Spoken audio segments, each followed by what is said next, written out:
Olá, nesta videoaula nós damos continuidade à farmacologia do sistema nervoso autônomo, abordando hoje os agonistas e antagonistas colinérgicos. Então, dentro deste grupo, vocês vão observar que vão ser os agonistas e antagonistas muscarínicos que vão ter maior relevância prática. Esses fármacos eles vão atuar especificamente no receptor para a acetilcolina, conhecido como receptor muscarínico, que vai estar localizado na célula efetora, ou seja, no músculo liso, nas glândulas, no músculo estriado cardíaco. Temos outra família de receptores para acetilcolina, conhecidos como receptores nicotínicos, que dentro do contexto do sistema nervoso autônomo estão localizados nos gânglios. E fármacos agonistas ou antagonistas que atuam nestes receptores nicotínicos, eles têm pouca relevância prática, né? Eles não são utilizados terapeuticamente, sendo usados somente, né, no que diz respeito à pesquisa em farmacologia, porque esses fármacos vão ativar ou bloquear receptores nicotínicos nos gânglios autonômicos, levando à ativação ou inibição dos neurônios pós-ganglionares do sistema nervoso autônomo parasimpático e simpático. Então isso gera uma miríade de efeitos que não têm importância terapêutica. Então na aula de hoje nós vamos abordar especificamente aqueles fármacos que vão atuar em receptores muscarínicos para acetilcolina. E esses receptores eles estão localizados na junção neuroefetora do sistema nervoso autônomo parasimpático, né? Mais especificamente na membrana das células efetoras, como no músculo liso, nas glândulas e no músculo estriado cardíaco.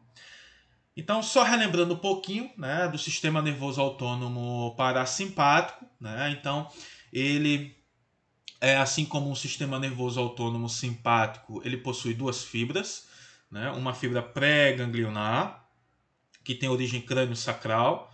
Tá? Então, estes neurônios pré-ganglionares eles se originam do tronco encefálico e da região sacral da medula. Essa fibra pré-ganglionar vai fazer sinapse, né, com o neurônio pós-ganglionar, né, por meio de gânglios localizados fora do sistema nervoso central e próximos ao tecido-alvo. E a ativação do sistema nervoso autônomo parasimpático vai ter como consequência final a liberação de um neurotransmissor que vai atuar em um receptor, e a ativação deste receptor vai, portanto, produzir os efeitos relacionados à ativação do sistema nervoso autônomo parasimpático, como, por exemplo, contração da pupila no olho, redução da força e da frequência cardíaca e contração da musculatura lisa de tecidos como os brônquios, bexiga, intestino e estômago. Destaco também que a ativação do sistema nervoso autônomo parasimpático vai levar à estimulação da secreção de glândulas, como as glândulas salivares, glândulas traqueobrônquicas e as glândulas parietais, por exemplo, do estômago. Outro ponto importante que devemos lembrar, né, da nossa última aula tem a ver com os tipos de neurotransmissores que estão envolvidos no sistema nervoso autônomo, né, tanto no que diz respeito ao sistema nervoso autônomo simpático como parasimpático. Então a gente viu na aula passada que as fibras pré-ganglionares do sistema nervoso autônomo parasimpático e simpático são fibras colinérgicas, ou seja, elas vão sintetizar, armazenar e liberar a acetilcolina como principal neurotransmissor. Por outro lado, nós vemos que as fibras, né, pós-ganglionares do sistema nervoso autônomo parasimpático também são fibras colinérgicas, né, sendo capazes de sintetizar, armazenar e liberar a acetilcolina como neurotransmissor, enquanto que as fibras pós-ganglionares do sistema nervoso autônomo simpático são fibras adrenérgicas, porque elas sintetizam, armazenam e liberam a noradrenalina como principal neurotransmissor. Então, na aula passada, gente, na nossa videoaula passada, nós falamos dos fármacos que atuam na transmissão adrenérgica, que é a transmissão que ocorre especificamente nessa área, onde a gente tem a terminação do neurônio pós-ganglionar. Essa terminação apresenta varicosidades, que são regiões de dilatação do axônio, onde ocorre síntese, armazenamento e liberação da noradrenalina. Tá? E essa noradrenalina vai atuar em uma célula efetora, que pode ser um músculo liso, um músculo estriado cardíaco ou uma glândula, por meio de receptores, que nós falamos na aula passada, e a ativação desse receptor vai produzir um efeito. Na aula de hoje, nós vamos falar então dos fármacos que atuam na junção neuroefetora do sistema nervoso autônomo parasimpático. Então a gente vai ver como se dá o processo de síntese, armazenamento e liberação da acetilcolina. Tá? Lembrando que esse processo ele é comum, tá, aos outros locais do sistema nervoso autônomo parasimpático ou simpático, que possui a acetilcolina como neurotransmissor. Tá? Então a síntese, o armazenamento e a liberação da acetilcolina ocorre da mesma forma. O que vai diferenciar basicamente são os receptores envolvidos. Então aqui na junção neuroefetora, nós vamos ter basicamente os receptores muscarínicos, sendo expressos na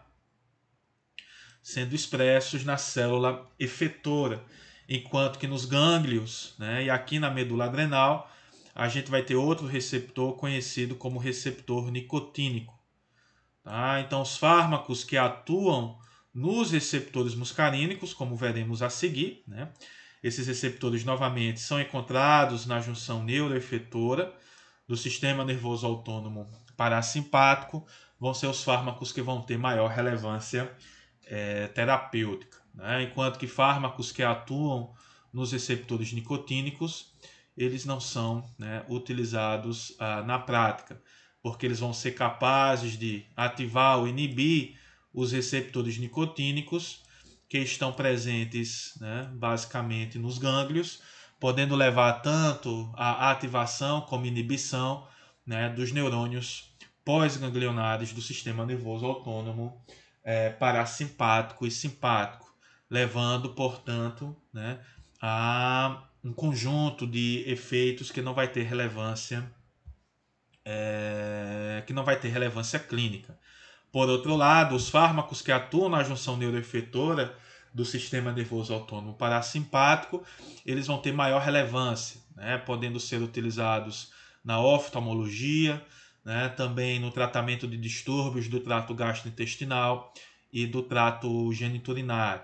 Também são fármacos interessantes no tratamento de problemas respiratórios. Tá? Então a gente vai falar desses fármacos na aula de hoje. Só que antes, a gente precisa conhecer como se dá a transmissão colinérgica.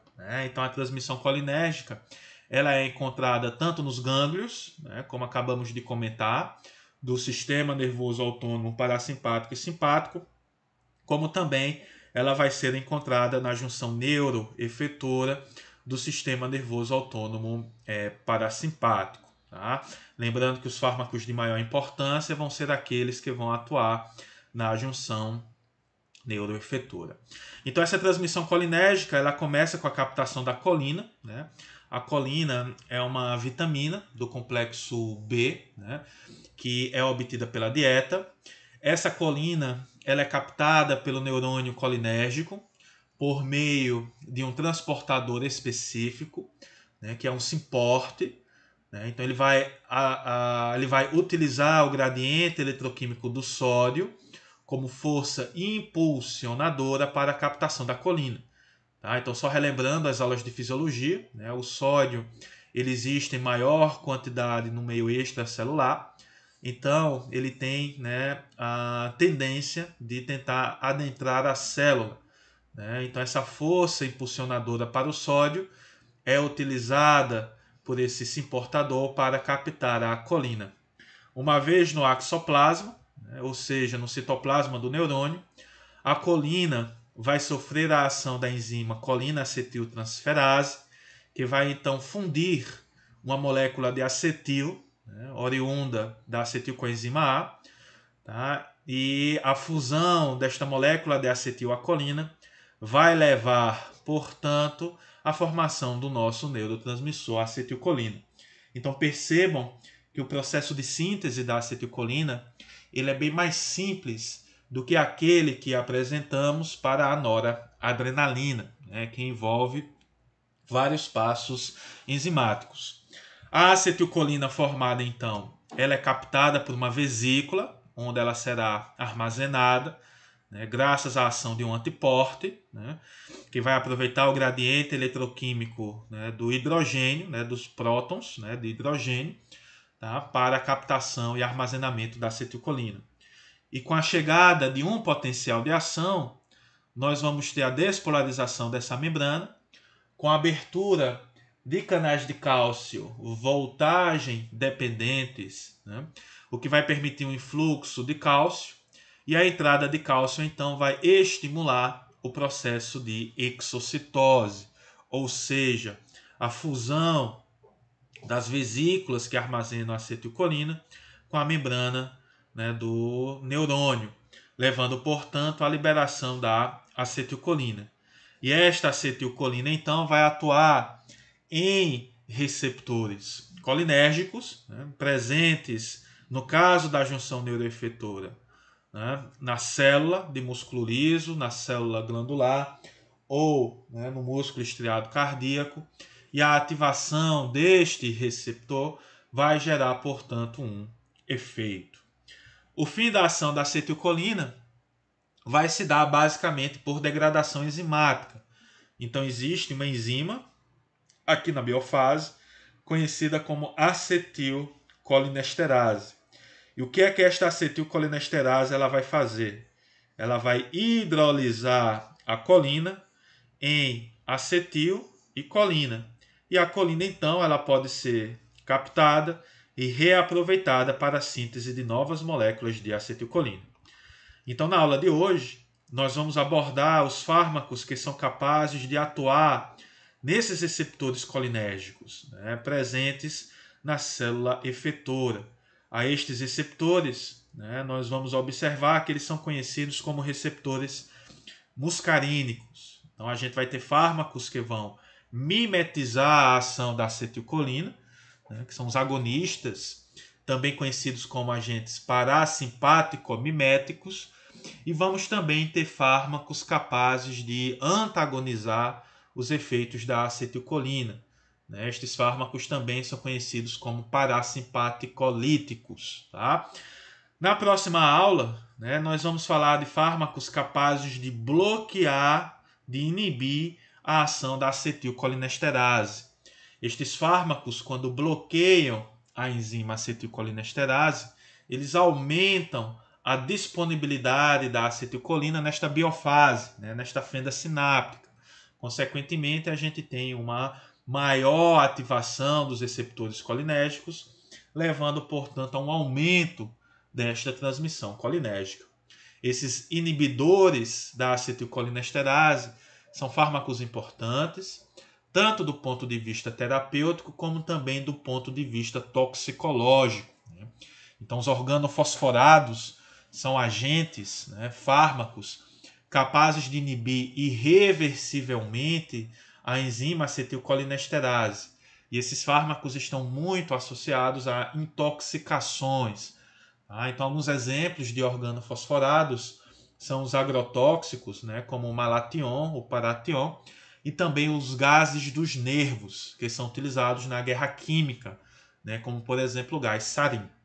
Então, os fármacos que atuam, né, sobre a enzima acetilcolinesterase, eles vão ser, né, apresentados na nossa próxima aula. Hoje, nós vamos focar apenas nos fármacos que atuam sobre os receptores colinérgicos que estão presentes na célula efetora. Bom, os receptores para a acetilcolina, né, ou receptores colinérgicos, eles são divididos em duas famílias. Né? Então a gente tem os receptores nicotínicos e os receptores muscarínicos. Né? Os receptores nicotínicos e muscarínicos, né, eles são ativados pela acetilcolina. No entanto, eles são assim divididos de acordo com a seletividade destes receptores, né, para a nicotina e a muscarina. Tá? Então, assim que a farmacologia estava se desenvolvendo, né, lá em 1900 e pouquinho, né, os pesquisadores observaram que alguns tecidos, como por exemplo o músculo esquelético, né, o músculo estriado esquelético, ele respondia à nicotina de uma forma muito rápida, né, enquanto que outros tecidos, né, como o músculo liso, era capaz de responder à muscarina, né, mas de forma mais lenta. Então, naquela época, os pesquisadores sugeriram que esta diferença se dava por conta da existência de dois tipos de receptores diferentes. Né? Aos primeiros receptores, eles chamaram de receptores nicotínicos, né, porque respondiam à nicotina, e os segundos, né, o segundo tipo de receptor, que respondiam de forma lenta à muscarina, eles chamaram de receptores muscarínicos. Então, com o desenvolvimento da farmacologia, a gente realmente observou que se tratava de duas, né, entidades, né, os receptores nicotínicos e muscarínicos. Os receptores nicotínicos, eles são canais iônicos operados por ligantes, né, ou também conhecidos como receptores ionotrópicos. Tá?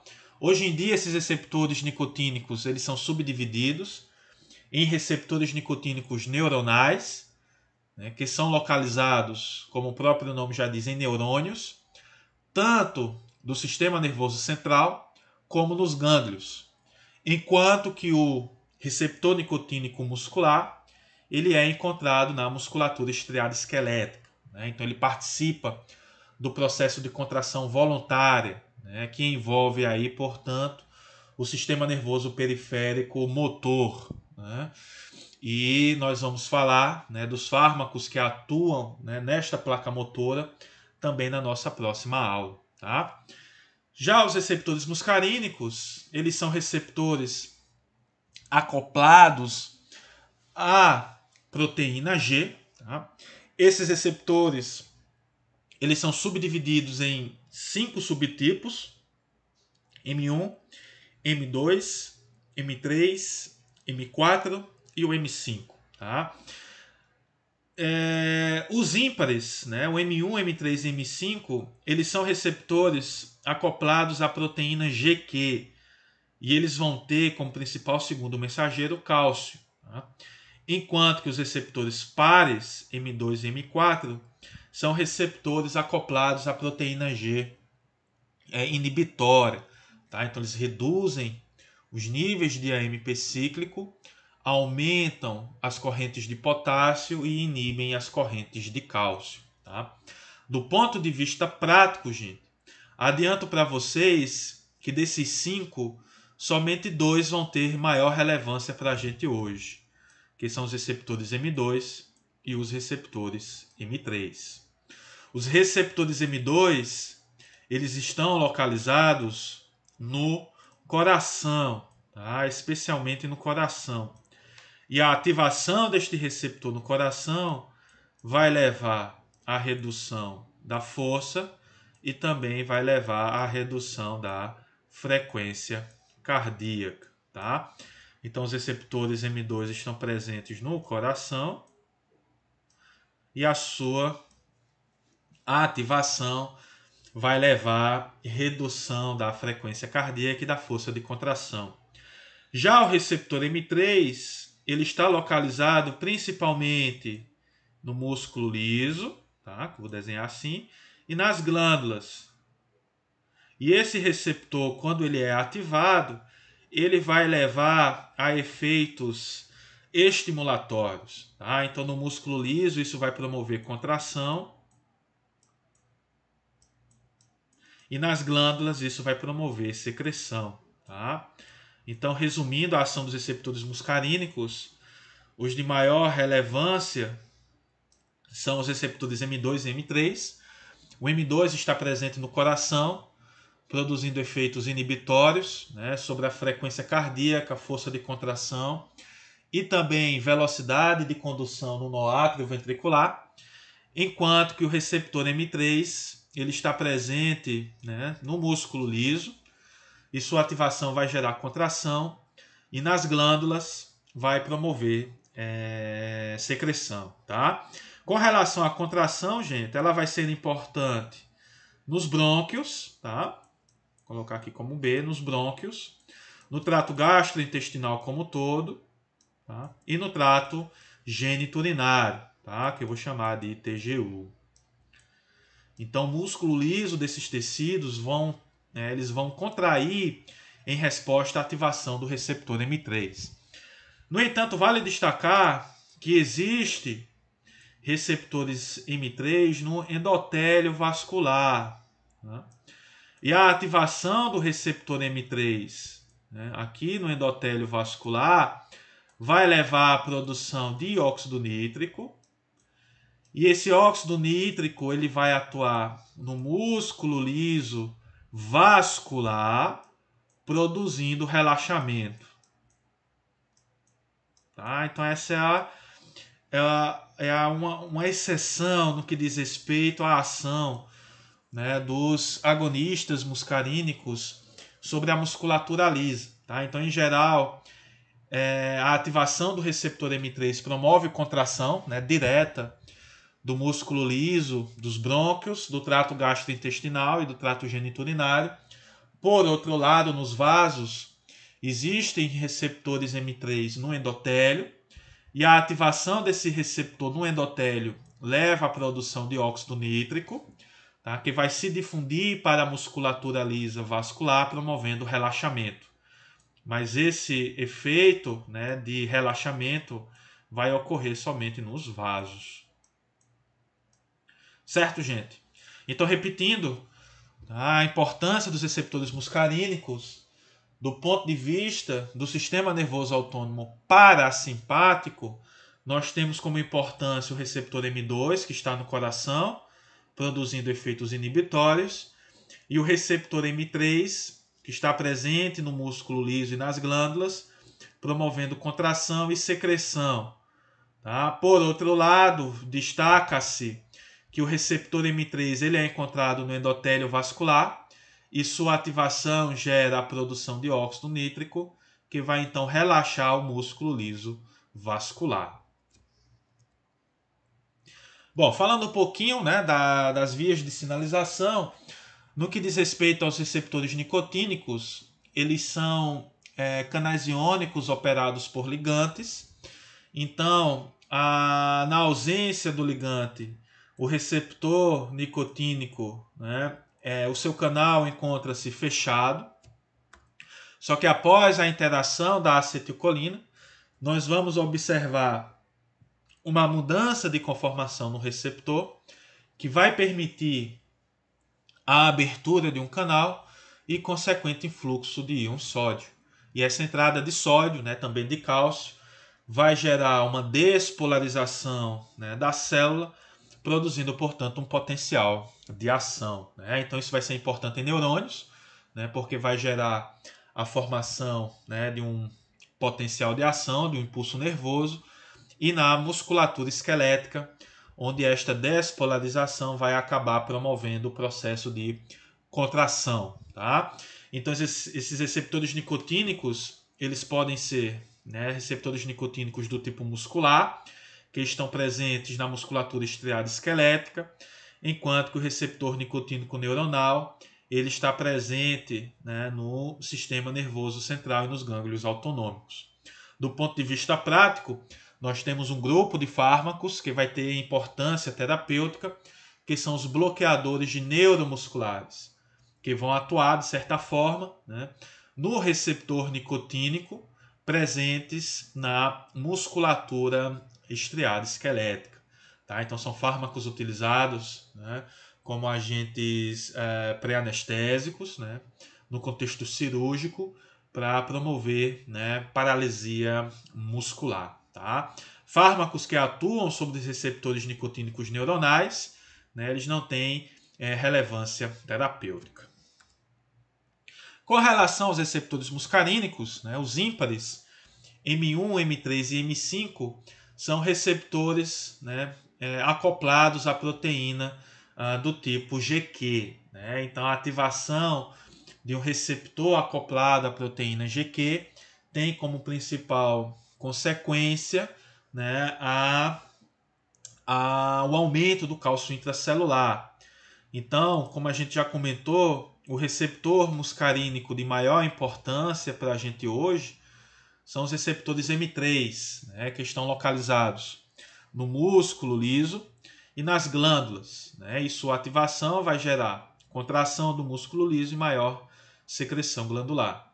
M1, M3 e M5 também são receptores encontrados, né, no sistema nervoso central. Tá? Só que hoje, né, a atuação desses receptores no sistema nervoso central não vai ter importância para a gente. Né? Nós vamos destacar somente aqueles fármacos que têm importância do ponto de vista da junção neuroefetora do sistema nervoso autônomo parasimpático.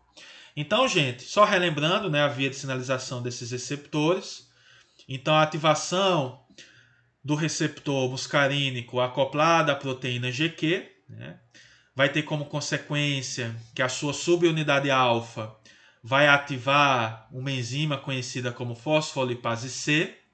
A ativação da enzima fosfolipase C vai clivar o fosfolipídio de membrana PIP2, que significa fosfatidil-inositol bifosfato, em trifosfato de inositol e diacilglicerol, né, o IP3 e o DAG.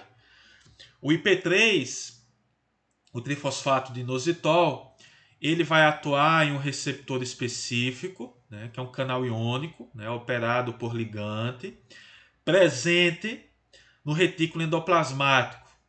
E quando este receptor ele é ativado, ele vai permitir a abertura de um canal, né, que vai então ser responsável pela saída do cálcio armazenado no retículo endoplasmático para o citosol, elevando, portanto, a quantidade deste íon no citosol, e esse aumento do cálcio intracelular vai acabar resultando em efeitos celulares. Né?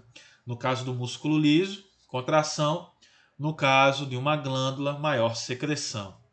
Além disso, o diacilglicerol, né, vai ativar uma proteína quinase intracelular, né, a PKC, que vai fosforilar e aumentar, né, a quantidade de cálcio, né, que entra por canais de cálcio voltagem dependentes, né, contribuindo, portanto, com o aumento do cálcio intracelular.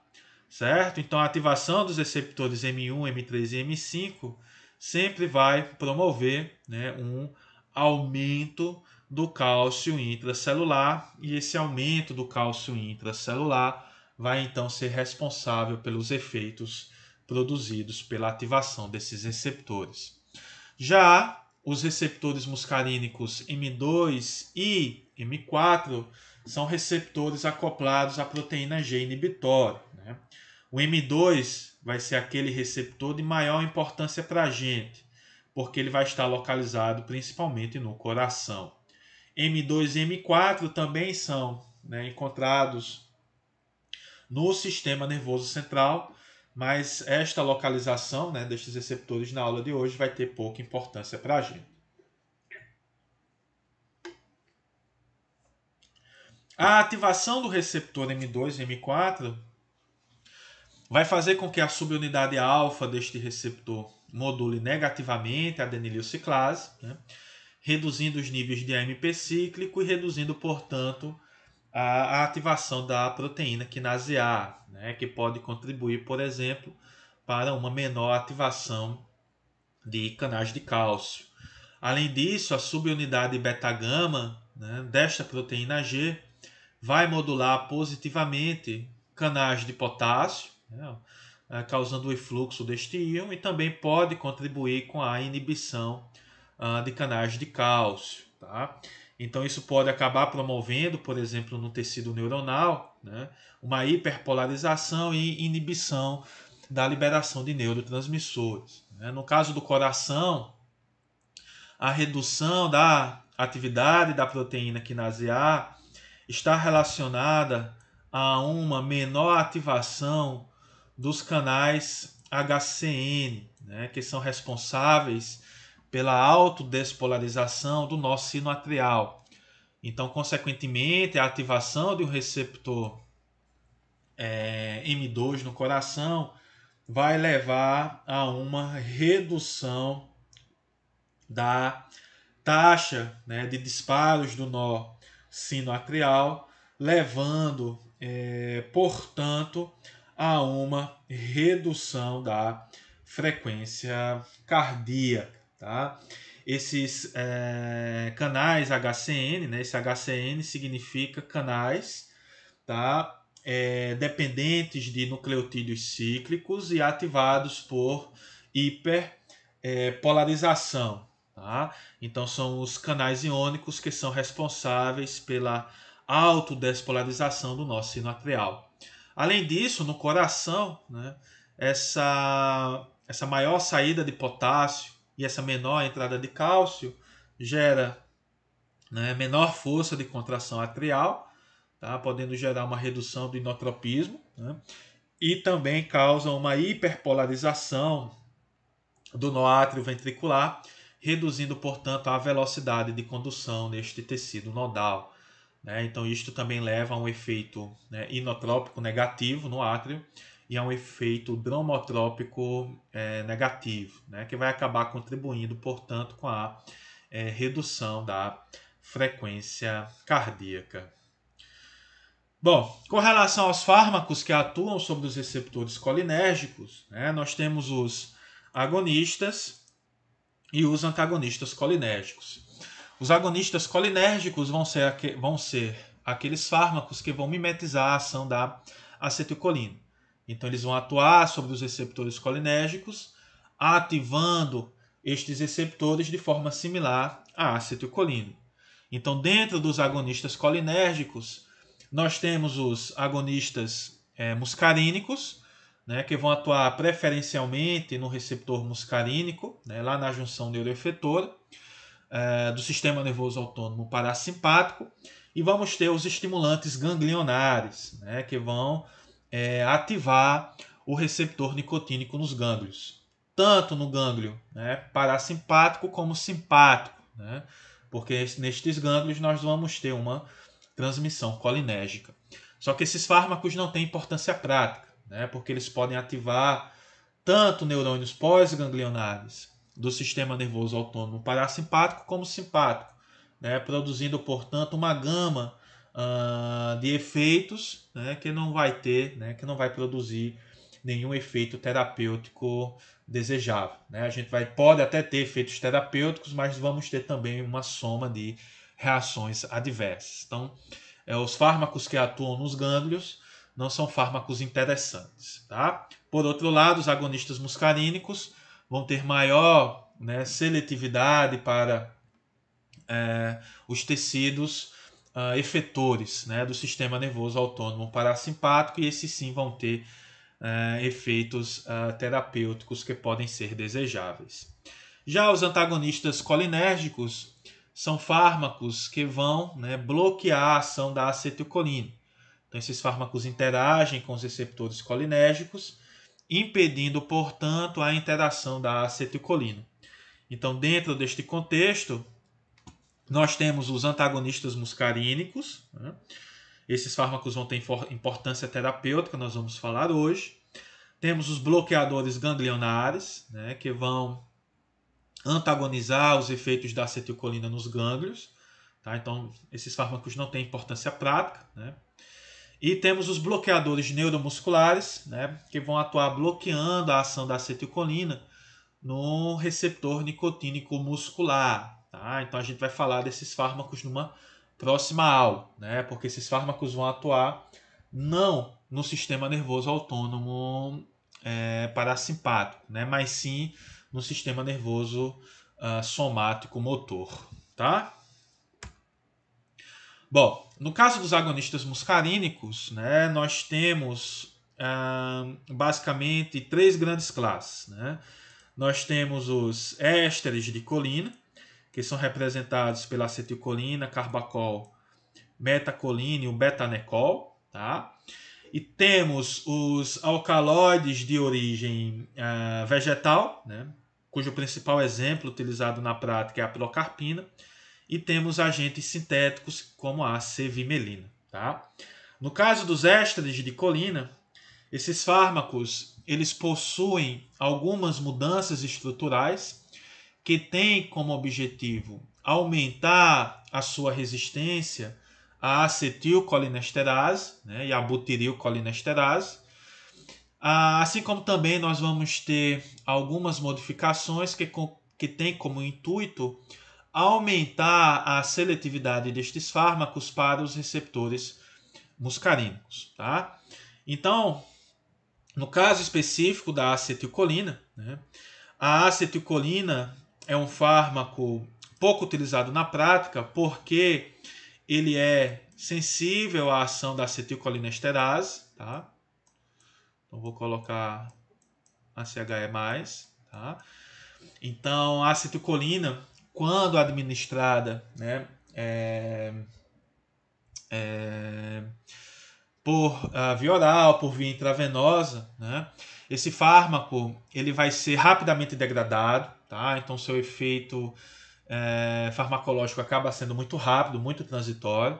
Então dificilmente ele é utilizado de forma sistêmica, tá? Porque ele é rapidamente degradado. E além disso, a acetilcolina ela vai atuar tanto em receptores muscarínicos como também em receptores nicotínicos, tá? Então, isso acaba sendo uma grande desvantagem da acetilcolina quando ela é utilizada sistemicamente. Então, a acetilcolina, quando utilizada, normalmente ela é utilizada por via tópica dentro do contexto da oftalmologia, tá? Para produzir um efeito miótico. Tá? Então, é um fármaco que dificilmente ele vai ser utilizado de forma sistêmica. Já o carbacol, ele possui esse grupamento carbamoil éster, tá? Que faz com que esse fármaco ele seja resistente à ação da acetilcolinesterase.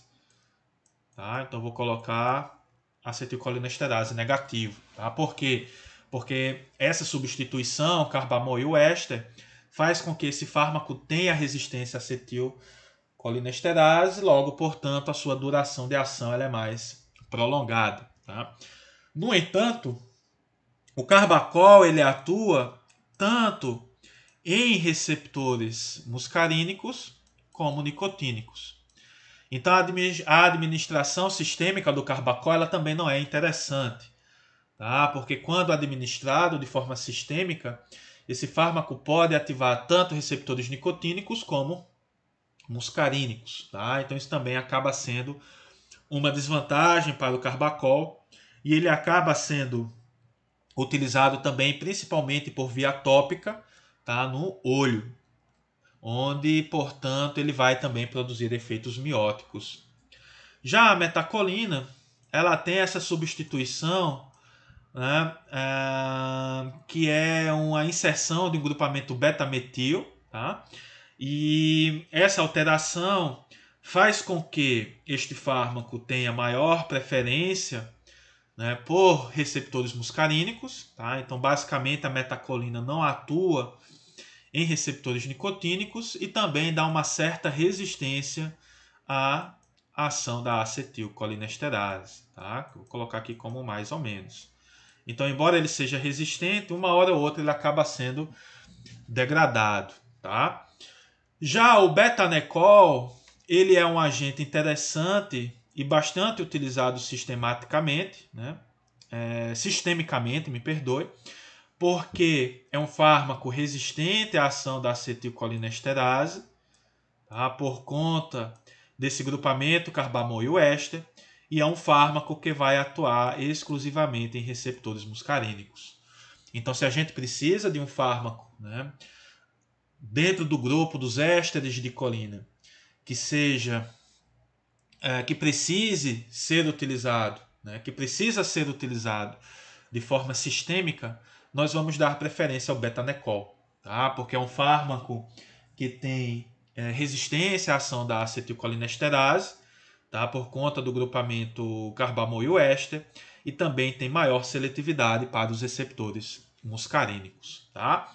Então vamos observar que dentre os ésteres de colina, o betanecol é o agente, né, mais interessante, tá? Porque ele pode ser utilizado de forma sistêmica, né, por via oral, por exemplo, porque é um fármaco resistente à ação da acetilcolinesterase com maior seletividade para os receptores muscarínicos. Já a pilocarpina, que é um alcaloide natural, né, e a semivelina, os dois são resistentes à ação da acetilcolinesterase, tá? E são agentes que vão ter, né, maior seletividade para receptores muscarínicos.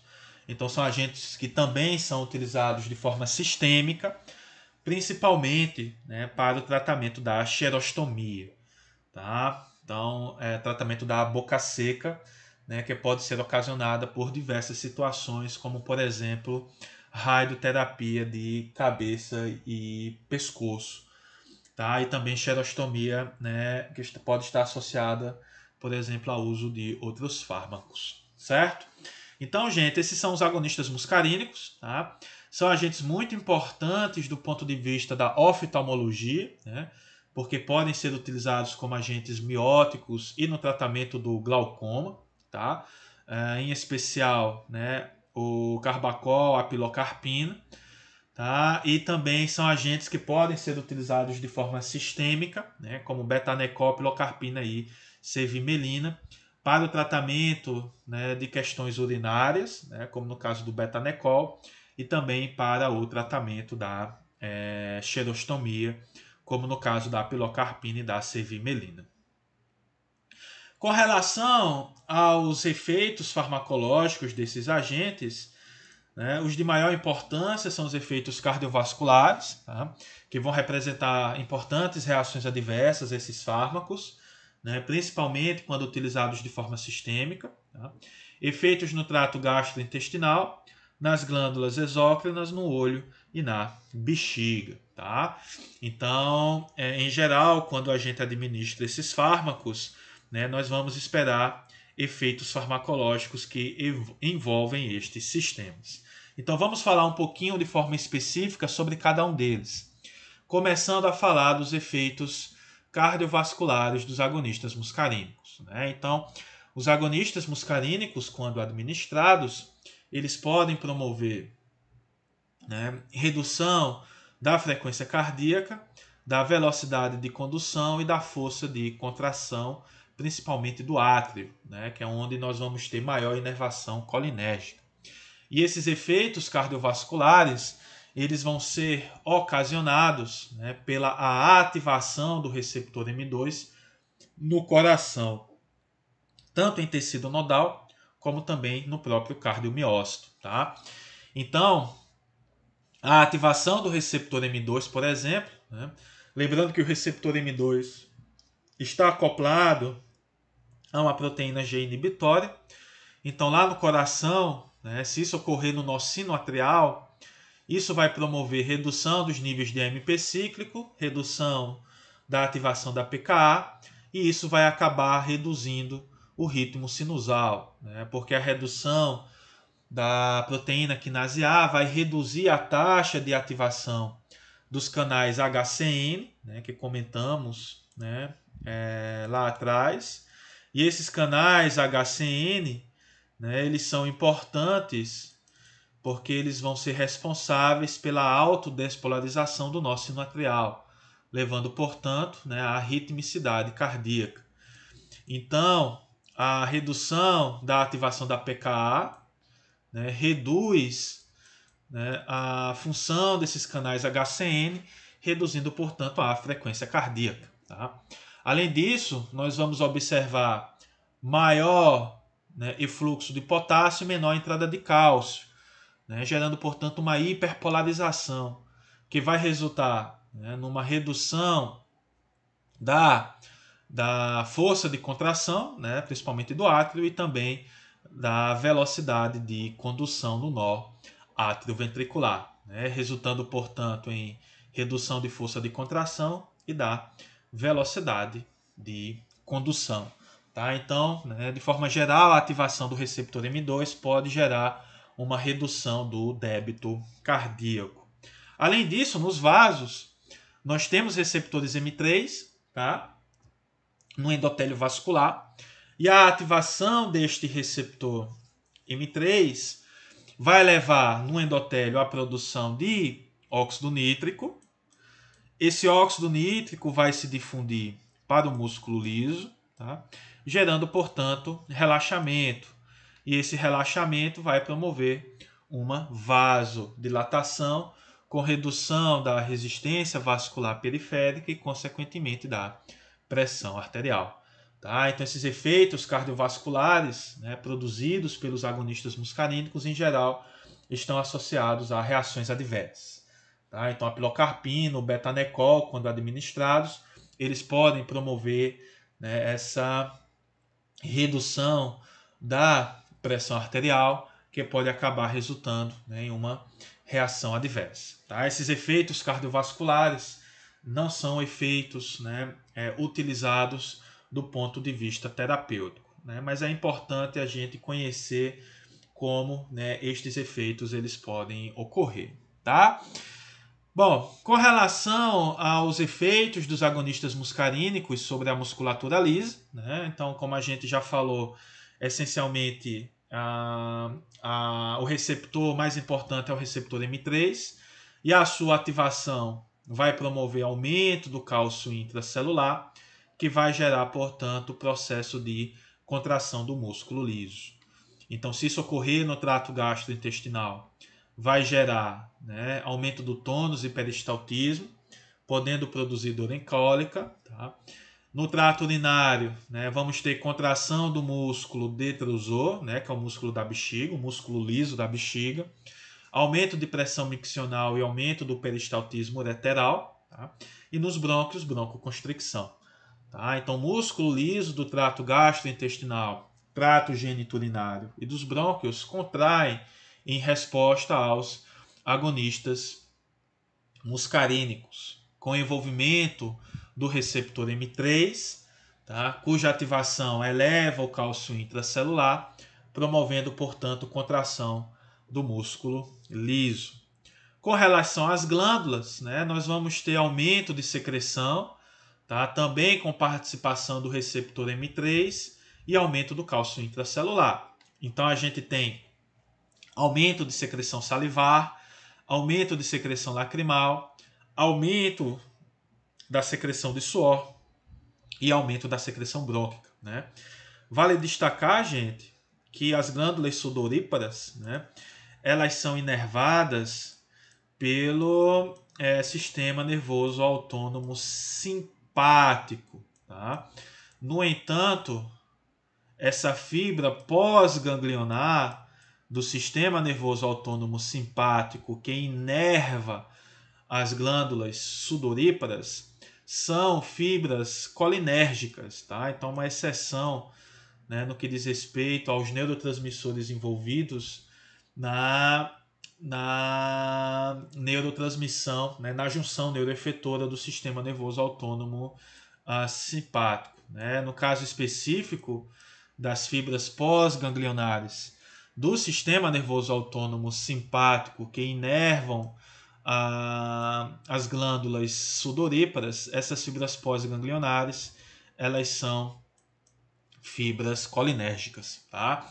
Então, a ativação do receptor muscarínico aqui vai levar à produção de suor, tá? O que é uma interessante reação adversa ao uso dos agonistas muscarínicos. Tá? Então, por exemplo, a pilocarpina, que é utilizada para promover maior secreção de saliva, né, no caso da xerostomia, vai ter como principal reação adversa uma maior, né, produção de suor. Né? Então, os pacientes grande parte dos pacientes pode reclamar, tá, de sudorese excessiva. No olho, os agonistas muscarínicos também possuem uma importante ação, né, principalmente no músculo liso, tá, do músculo liso constrictor da pupila, né, que é esse músculo que, né, circunscreve a pupila, tá, e também no músculo ciliar. Então, a contração do músculo constrictor da pupila promove miose, né? Então essa miose ela pode ser interessante em alguns contextos, né? Do ponto de vista da oftalmologia, em especial em alguns tipos de cirurgia, né? Oftalmológica, onde esta miose ela pode ser interessante, como por exemplo no caso da cirurgia de catarata, tá?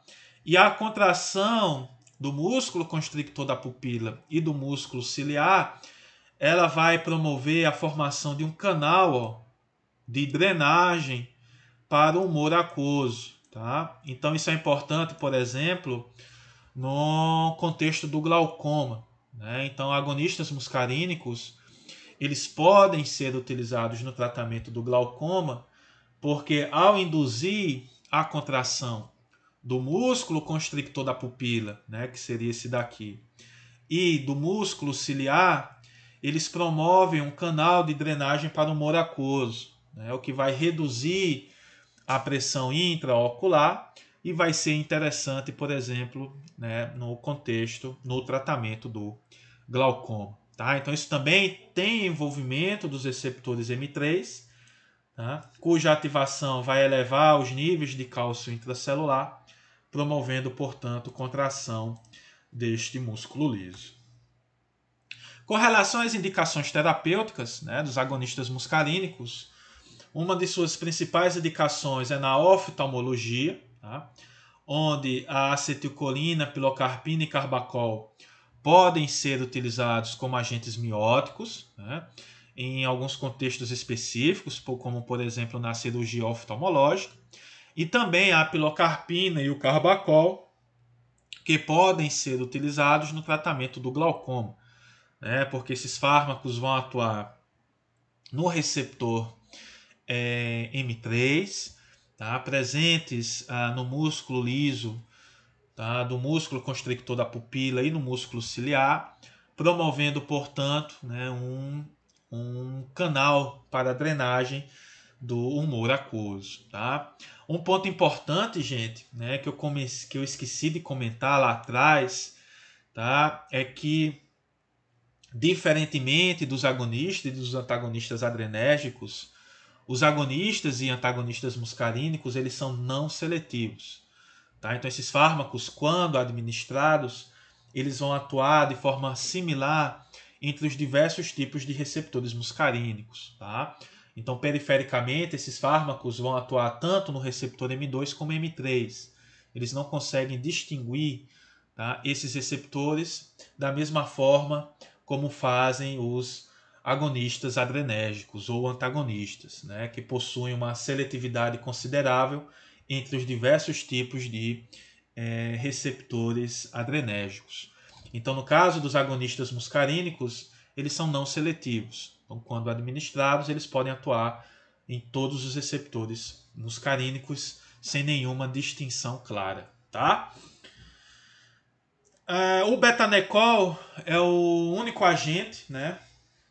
É o único agonista muscarínico utilizado, né, de forma sistêmica. Tá? Aqui no país, o betanecol ele é indicado no tratamento de distúrbios urinários, né, relacionados à atonia da bexiga, né, ou a aquelas condições que geram uma redução da contração da motilidade do músculo detrusor da bexiga. Então, por exemplo, o betanecol, né, ele pode ser utilizado em casos de retenção urinária pós-operatória, no pós-parto. Né? Então, algumas cirurgias abdominais, né, quando o cirurgião está manipulando as vísceras, né, essa manipulação pode gerar um aumento reflexo da neurotransmissão simpática, né, lá nas vísceras, né, do trato gastrointestinal e do trato geniturinário, o que pode promover um relaxamento excessivo da musculatura lisa destes locais. Tá? Então, após a cirurgia, né, a bexiga ela vai estar, né, tão relaxada que vai acabar gerando uma retenção urinária.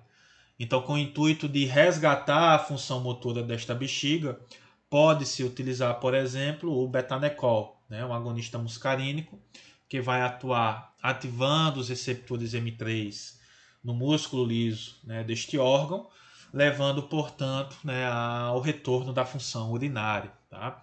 Também outro caso interessante é na retenção urinária por atonia neurogênica da bexiga, né, que pode ocorrer no diabetes.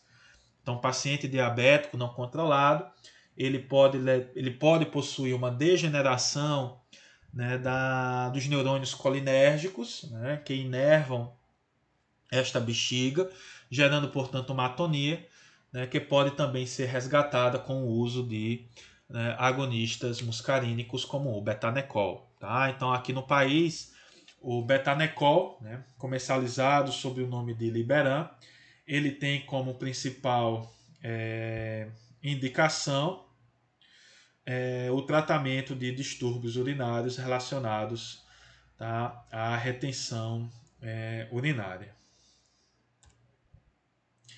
Já a pilocarpina, né, e a cevimelina, tá, gente? Aqui está escrito errado. Eu vou corrigir para a nossa aula presencial, tá? Cevimelina. São agentes indicados, né, no tratamento da xerostomia, seja ela causada por radioterapia de cabeça e pescoço, né? Então a radioterapia pode destruir, né, as glândulas salivares, né, gerando, portanto, esse quadro de boca seca, ou na síndrome, né, ou nesta síndrome, né, que é caracterizada pela produção de autoanticorpos contra glândulas salivares e lacrimais, né, gerando, portanto, um quadro de boca seca, né, e também de secura excessiva nos olhos. Tá? Então, a pilocarpina e a cevimelina podem ser utilizadas neste contexto, né, para aumentar a produção de saliva ou a secreção lacrimal dentro deste contexto. Tá? E a metacolina, que aqui no país é utilizado como teste provocativo, né, de diagnóstico para a asma.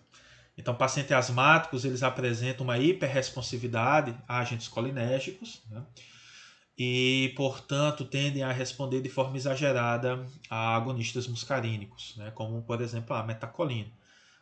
Então, ao inalar a metacolina, o paciente vai sofrer de uma intensa broncoconstricção e produção, né, de secreção traqueobrônquica, né, em comparação ao paciente normal.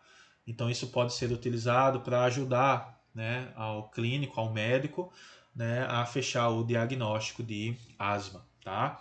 Então, essa é uma das utilizações da metacolina.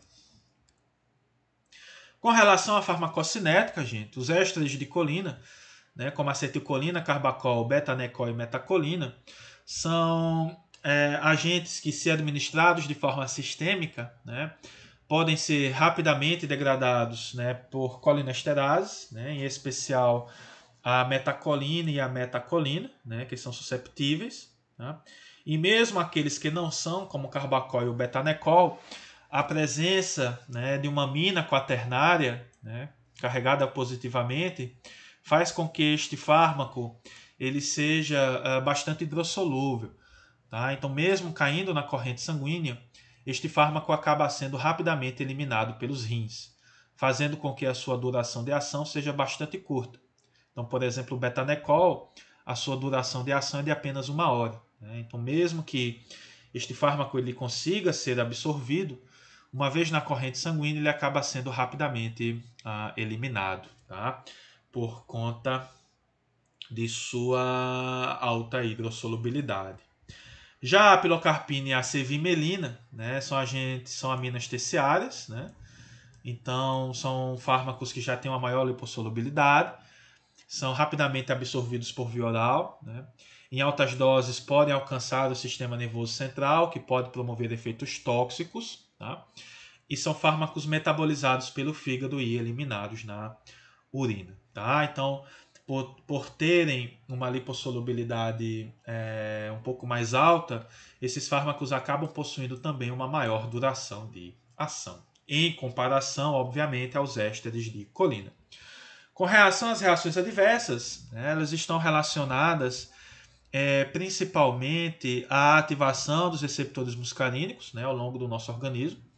Então, podem promover diarreia, náuseas e vômitos, né, pelo aumento da motilidade intestinal, a sudorese, né, pela ativação dos receptores muscarínicos em glândulas sudoríparas, e também podem promover hipotensão, tá, que pode ser particularmente importante, gente, em pacientes que já sofrem, tá, de algum distúrbio cardiovascular, né, como, por exemplo, bloqueio atrioventricular, né, bradiarritmias, tá, onde o efeito cardíaco, né, do betanecol, da pilocarpina, que são fármacos utilizados sistemicamente, podem ter maior relevância prática. Tá?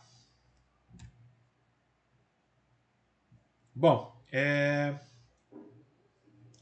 vamos agora entrar, né, ou melhor, falar sobre os antagonistas muscarínicos, tá? Então, todos esses antagonistas, eles são antagonistas competitivos, tá? São antagonistas que, em geral, são não seletivos, tá? Então, eles conseguem, né, antagonizar ou bloquear todos os receptores muscarínicos, tá? Sem distinção clara. Podem ser divididos em três grandes famílias, tá? Então, os alcaloides naturais, né, como a atropina e a escopolamina, né, também conhecida como ioscina, tá? Então, são agentes naturais porque podem ser encontrados em plantas, tá? Temos derivados semissintéticos, né, como a benztropina, omatropina e patrópio tiotrópio. Então, são semissintéticos porque a gente aproveita a estrutura base da atropina, né, e faz algumas alterações com o intuito de melhorar, né, algumas questões, principalmente farmacocinéticas. Tá? Então, percebam que no caso da omatropina, a única diferença é a presença de um grupamento metil extra, né, aqui no nitrogênio. Tá? Então, o restante da molécula é igual a atropina. E temos derivados sintéticos, né, que são aqueles que não guardam nenhuma semelhança com a atropina ou escopolamina, mas que também são capazes de bloquear receptores muscarínicos. Né? Então, a literatura afirma que estes agentes semissintéticos eles podem possuir, né, uma maior seletividade para um determinado tipo de receptor muscarínico em relação ao outro, mas a gente costuma falar que é uma seletividade virtual, né, que pode ser observada no contexto da farmacologia básica, né, experimental, mas do ponto de vista prático, essa diferença de ação entre esses receptores ela não chega a ser tão clara. Tá? E como exemplo, nós temos a pirenzepina, né, que era um fármaco que já foi utilizado aqui no país para o tratamento da úlcera gástrica, tá? Mas só que atualmente ele não é mais utilizado. A darifenacina e a tropicamida. Tá? Então são fármacos, né, esses exemplos, todos eles, né, que possuem certa importância prática. As ações dos antagonistas muscarínicos elas vão ser destinadas ao sistema cardiovascular, né, trato gastrointestinal, secreção exócrinas, né, no olho, trato urinário, brônquios e sistema nervoso central. Tá? Então, alguns desses antagonistas muscarínicos eles podem ultrapassar a barreira hematoencefálica, tá? Só que em dosagens baixas, né, ou aquelas que estão dentro da faixa terapêutica, efeitos tóxicos no sistema nervoso central são mínimos. Né? Inclusive, alguns desses fármacos podem ser utilizados no tratamento da cinetose, né, que é o enjoo ao movimento, ou no tratamento do Parkinson. No entanto, né, doses altas, né, ou superdosagens podem produzir efeitos centrais que vão ser tóxicos. Tá? Então, né, é importante que a gente conheça um pouco destes efeitos. Então, com relação aos efeitos cardíacos dos antagonistas muscarínicos, né, então, em essência, esses fármacos eles podem aumentar a frequência cardíaca, tá, pelo bloqueio do receptor muscarínico, né, sobretudo no nosso sinaprial, o que vai retirar o tônus vagal do coração, favorecendo, portanto, o aumento da frequência cardíaca, né, entre 35 a 40 batimentos por minuto. Este efeito ele tende a ser mais evidente em adultos jovens. Né? Em idosos, a gente não vê um aumento da frequência, né, de forma muito clara, porque o paciente idoso ele não tem um tônus vagal cardíaco muito considerável. Tá? Então, esse aumento da frequência cardíaca causada por antagonistas muscarínicos tende a ser mais evidente em pacientes em adultos jovens. Com relação aos efeitos dos antagonistas muscarínicos nos brônquios, né, nós vamos ter broncodilatação, né, só que este efeito ele vai ser mais pronunciado em pacientes com doenças respiratórias, né, como asma e DPOC. Né. Então, esses pacientes, por conta de sua condição inflamatória, eles têm um aumento do tônus vagal. Tá? Então, consequentemente, a ação do antagonista muscarínico ele é mais evidente neste contexto, em comparação a um paciente normal. Tá? Também vão reduzir a secreção traqueobrônquica, né? O que é também interessante neste contexto de doenças respiratórias. No olho, o bloqueio do receptor muscarínico vai causar relaxamento do músculo constrictor da pupila, né? Levando, portanto, a midríase, tá? E também relaxamento do músculo ciliar, o que leva à cicloplegia, né? E a perda da acomodação visual. Então, o paciente ele consegue enxergar de longe, tá? Mas de perto ele vai enxergar de forma mais desfocada. Né? E também essa cicloplegia pode causar fotofobia. Tá? E ocorre também redução da secreção lacrimal. Né? Bom, no trato gastrointestinal a gente vai ter redução do tônus, né, imotilidade intestinal, redução também da produção das glândulas, tá, tanto salivar como das células parietais, né, também isso é causado pelo bloqueio dos receptores M3.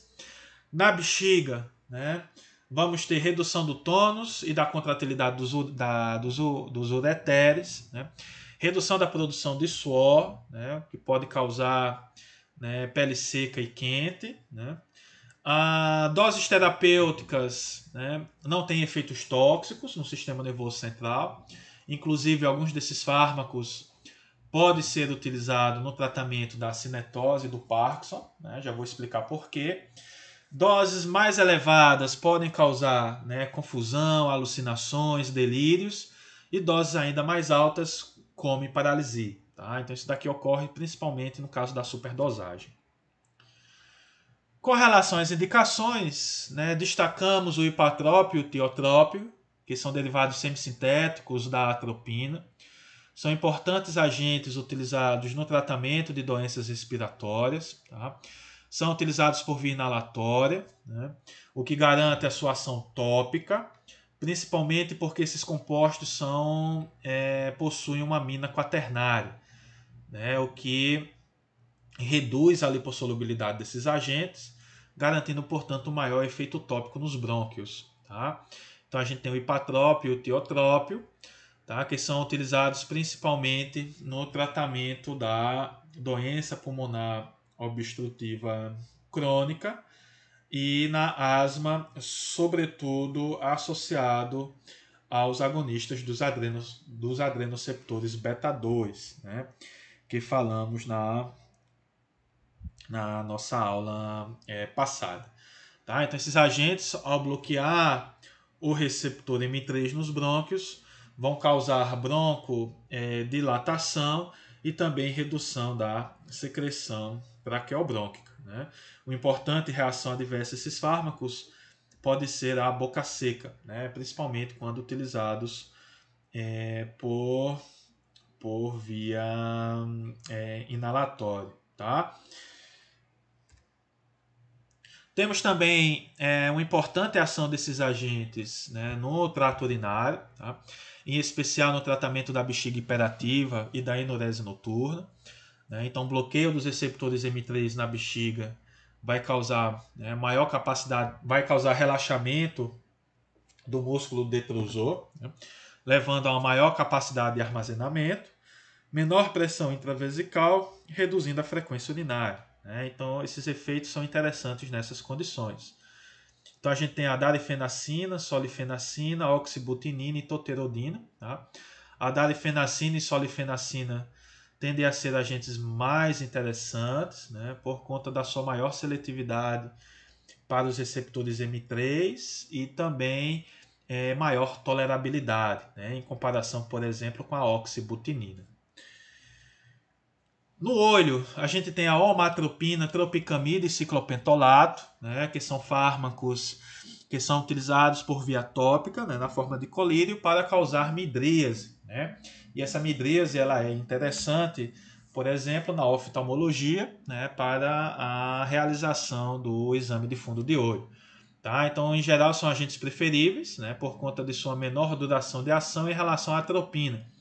Né? Então, se a atropina é instilada no olho, ela pode promover uma midríase que dura de 7 a 10 dias. Né? Enquanto que a omatropina, o efeito dura de 1 a 3 dias, o ciclopentolato até 24 horas e a tropicamida de 3 a 8. Tá? Então, entre esses três, a tropicamida é o agente mais interessante, né, no que diz respeito à realização, né, da fundoscopia, do exame de fundo de olho. Tá? Porque é um fármaco que vai produzir uma midríase de menor duração de ação. No trato gastrointestinal, né, os antagonistas muscarínicos também são interessantes, em especial, né, o butilbrometo de escopolamina, né? Então a gente tem a escopolamina associada a um butilbrometo, né? O que garante, portanto, que esse fármaco vire uma amina quaternária, né, com menor poder de absorção. Tá? Então, o fármaco, por exemplo, que é absorvido, né, pelo trato gastrointestinal, mas que não consegue ultrapassar a barreira hematoencefálica. Então, é um agente utilizado principalmente para o tratamento de cólicas. Né? Então, nas cólicas, a gente tem uma contração excessiva, né, que pode estar relacionada a uma maior transmissão colinérgica nestes tecidos. Então, portanto, a escopolamina acaba sendo interessante neste contexto. Né? Então, né, não é fazendo propaganda, né, mas o Buscopan é um agente, né, bastante utilizado no tratamento de cólicas. Tá? No sistema cardiovascular, a atropina ela é interessante, né, mas principalmente no contexto, né, de cuidados intensivos. Tá? Então, a atropina ela pode ser, é, ela pode ser utilizada para reduzir a bradicardia sinusal que pode ocorrer no infarto agudo do miocárdio. Né? Então, alguns pacientes, o infarto agudo pode cursar com intensa estimulação vagal, né? Que pode levar até mesmo ao bloqueio atrioventricular. Tá? Então, com o intuito de evitar esta condição, pode-se utilizar a atropina. E também na redução, né, a atropina ela pode ser utilizada para reduzir a secreção brônquica induzida por anestésicos gerais, né? Sobretudo os anestésicos gasosos inalatórios, né? Que podem ser agentes irritantes, né? dos brônquios, o que pode também estimular, né? Um tônus parasimpático, elevando, portanto, as secreções. Né? E no contexto de uma cirurgia, esse aumento da secreção traqueobrônquica ela não é interessante. Né? E no sistema nervoso central, a escopolamina, né, ela é utilizada principalmente no tratamento de cinetose, né, que é o enjoo do movimento. Então ela vai bloquear receptores muscarínicos, né, nos núcleos vestibulares, melhorando, portanto, esta condição. No sistema nervoso central, nós também temos os antagonistas muscarínicos como triexifenidil, benztropina e biperideno, né, que são fármacos utilizados no tratamento do Parkinson, principalmente nos estágios mais iniciais da doença. Então isso se dá porque no Parkinson, né, ocorre uma redução da neurotransmissão dopaminérgica da via nigrostriatal, né, que sai aqui da substância negra, né, lá dos gânglios da base e vai até o estriado, né, e lá essa redução da transmissão dopaminérgica acaba levando, né, um aumento da transmissão colinérgica, e esse aumento da transmissão colinérgica vai estar associada, portanto, né, a os sintomas clássicos do Parkinson, né, como o tremor, a rigidez e assim por diante. Tá? Então a gente tem antagonistas muscarínicos que podem, né, bloquear o receptor muscarínico lá no estriado, né, reduzindo, portanto, né, a ação da acetilcolina e melhorando, portanto, os efeitos, ah, os sintomas, melhor dizendo, associados ao Parkinson. Então a gente tem o triexifenidil, a benztropina e o biperideno, né, como agentes interessantes no tratamento do Parkinson, tá?